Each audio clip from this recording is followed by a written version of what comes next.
আসলে আমার রেখা না পালা চল বাসে চল তারপরে বুঝাইতেছি চল। সাজিদ লেট হয়ে গেছে, তাড়াতাড়ি চলো। সাজিদ, তোমার বোনকে মারতেছে, চলো। দাঁড়া, কোথায় যাচ্ছ তুমি? ওখানে গিয়ে আমাদের লাভটা কোথায় বলো? কি বললে তুমি? আমার বোনকে মারতেছে? আরে এই জীবনটা তো ওর নিজের হাতে বেছে নিচ্ছে, তাই না? ওকে কতবার নিষেধ করছিলাম যে এই ছেলেকে বিয়ে করিস না। ও কি আমাদের কারোর কথা শুনেছিল?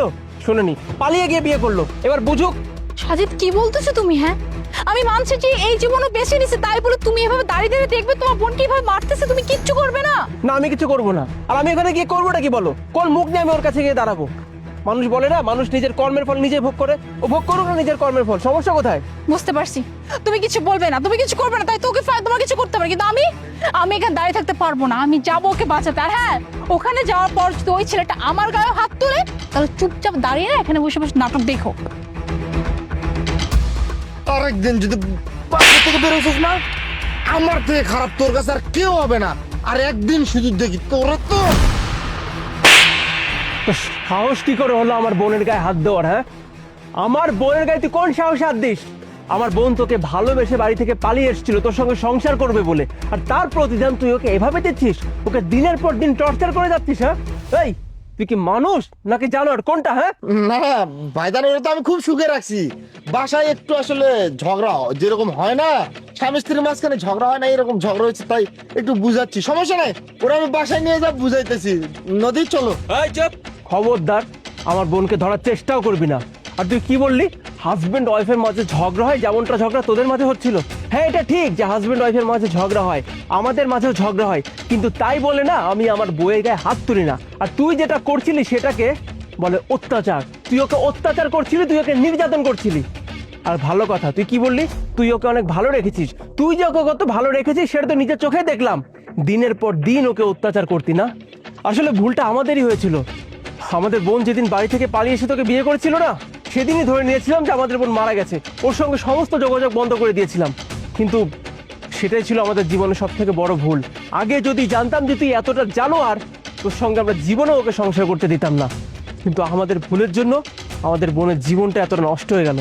শোন, আমি এখানে পুলিশ ডাকার আগে না তুই এখান থেকে চলে যা, না হলে কিন্তু তোর কপালে অনেক দুঃখ আছে বলে দিচ্ছি। ভাইজান আমারে প্লিজ, আমি বুঝতে পারি না, এরপর থেকে আর এরকম করবো না। ভাইজান মাফ করে দেন। কি মাফ করবো, তাও আবার তোকে? আমার বোনকে তুই দিনের পর দিন অত্যাচার করতি, আজকে আমি নিজের চোখে দেখলাম তুই ওর গায়ে কি পরিমাণ হাত তুলতেছিলি, আবার এর উপর তুই চাচ্ছিস আমি যেন তোকে মাফ করে দেই? কোন মুখ নিয়ে তুই আমার কাছে মাফ চাচ্ছিস? হ্যাঁ, শোন ভাই, তোর কপাল ভালো যে আমি এখনো তোকে কিছু বলছি না। কেন জানিস? কারণ আমার বোন তোকে ভালোবাসে, এই জন্য তুই সশরীরে আমার সামনে দাঁড়িয়ে থাকতে পারছিস। তুই এখন এই মুহূর্তে আমার চোখের সামনে থেকে বিদায় হ, না হলে আমি যদি পুলিশ ডাকি না, এর পরিণাম কিন্তু ভয়াবহ খারাপ হবে বলে দিচ্ছি। যা। সে যাবে, আমি যাচ্ছি। সাজিদ, যা হওয়ার হয়েছে, দেখতেছো তোমার বোনটার কি অবস্থা। তুমি এখনো কি তোমার বোনের উপর রাগ করে থাকবে? ওকে কি মাফ করা চায় না? ওকে মাফ করে দাও না। ওকে তুমি এবার রাস্তায় ফেলে দিও না, ওকে তুমি মাফ করে দাও। ঠিকই বলেছো, মাফ ওকে আমাদের অনেক আগেই করে দেওয়া দরকার ছিল। যদি ওকে আমরা অনেক আগে মাফ করে দিতাম না, তাহলে তো আজকে আমাকে এই দিনটা দেখতে হতো না। আর বোন, তুই যে এত কষ্টে আছিস, আমাদেরকে একটাবার জানানোর প্রয়োজন মনে করলি না?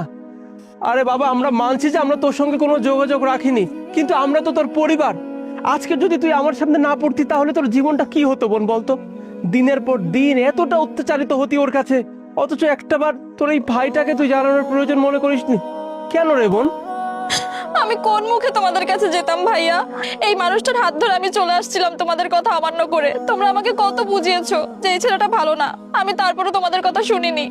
তোমাদের কত সম্মানহানি করেছি, আমি কিভাবে এই মুখ নিয়ে তোমাদের কাছে যেতাম? তাই আমি যেতে পারিনি। হ্যাঁ, আমি মানছি বোন, আমি মানছি যে তুই আমাদের অনেক সম্মানহানি করেছিস, কিন্তু দিন শেষে তুই তো আমাদের রক্ত, তাই না? আমরা যদি জানতাম আমাদের বোন এতটা কষ্টে আছে, আমরা কি আমাদের মান অভিমান নিয়ে পড়ে থাকতাম? আমরা কি এটা ভাবতাম যে সমাজ কি বলতো? কখনোই ভাবতাম না। আমরা ঠিকই এসে তোকে ফিরে নিয়ে যেতাম, কিন্তু দেখ কত কষ্টে আছিস তুই। তো শরীরের দিকে একবার তাকিয়ে দেখ, চেহারার অবস্থা তাকিয়ে দেখ, কি অবস্থা তোর বোন এটা। হ্যাঁ, কি অবস্থা করে রেখেছিস নিজের। আমার এখন নিজের প্রতি নিজেরই রাগ হচ্ছে যে কেন তোর কাছে আমি আগে আসিনি, কেন আমি তোর সঙ্গে যোগাযোগ রাখিনি। শোন বোন, আল্লাহ যা করে না ভালোর জন্যই করে। নিজের হাতে তো সবকিছু প্রমাণ পেলি যে পরিবারের অমতে বিয়ে করলে কি অবস্থা হয়। এরপর থেকে আমরা যেটা বলবো আমাদের কথা অনুযায়ী চলবি বোন। এখনো তো জীবনে কোনো অঘটন ঘটেনি, শোন, তুই আমাদের সঙ্গে বাড়িতে ফিরে চল, জীবনটাকে নতুন ভাবে গোছাবি, চল।